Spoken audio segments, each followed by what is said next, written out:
Hello, John Talley here with Partzilla.com. As you can tell, I've been doing a little work on our 2007 Yamaha Grizzly YFM700. What I need to do right now is bleed the brakes because I actually opened up the braking system. So let me head over to the table, show you a couple of tools that we're going to need, and then I'll show you how to do it.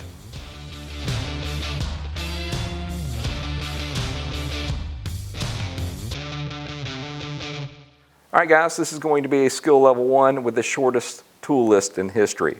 The only tool that you're required to have is an 8mm wrench.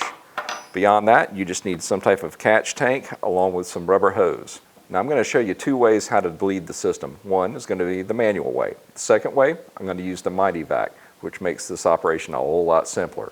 Now, as far as the parts goes, well, you only need one, just some DOT4 brake fluid. So, once you've got your tools and your brake fluid together, we can go over there and I can show you how to do it. So let's go.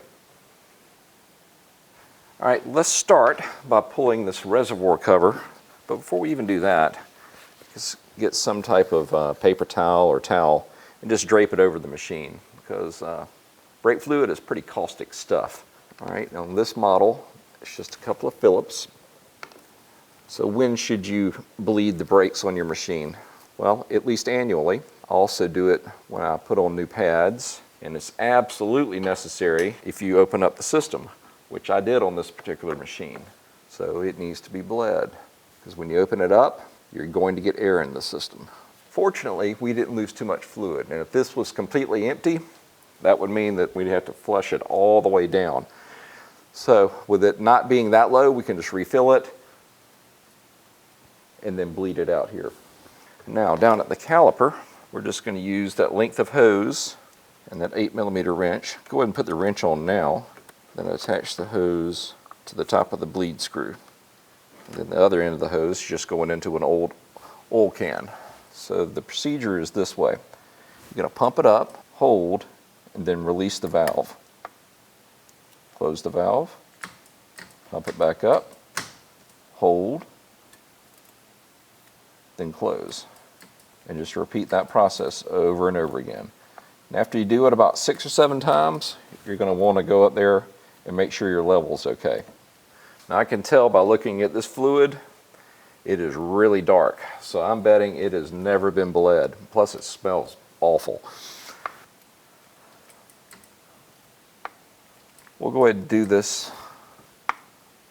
a total of 3 reservoir fills.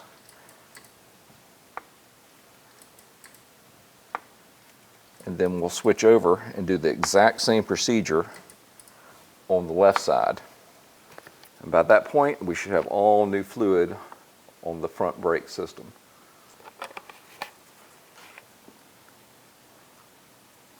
All right, let's move to the other side. All right, you'll notice that you can do this on the front at least without removing the tire. I just find it easier to go ahead and take the tire off, but it's not absolutely necessary. Okay, on the right side, I showed you how to do it just the manual way. This side, I want to show you something a little bit different. One of my favorite tools, little MityVac vacuum. So if you have even more than one machine, whether it be an ATV, a side-by-side car, motorcycle, and you do your own work as far as the brake system goes, you want to invest in one of these. So get our 8mm back on. One requirement to do this, you're going to need an air compressor. The reservoir is full. Now we just open it up and open up our valve. And there she goes. A few seconds. Close it and go check that reservoir.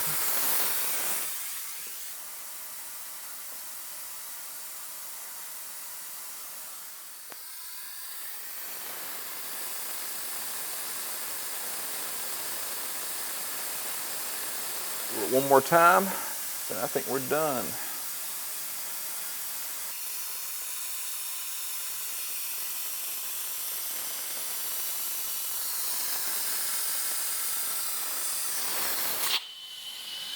Now, wasn't that simple?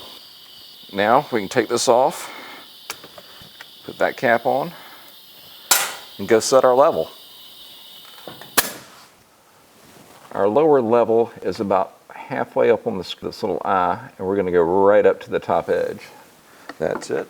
Now, just need to put our cover back on, which is this rubber section along with that nylon piece.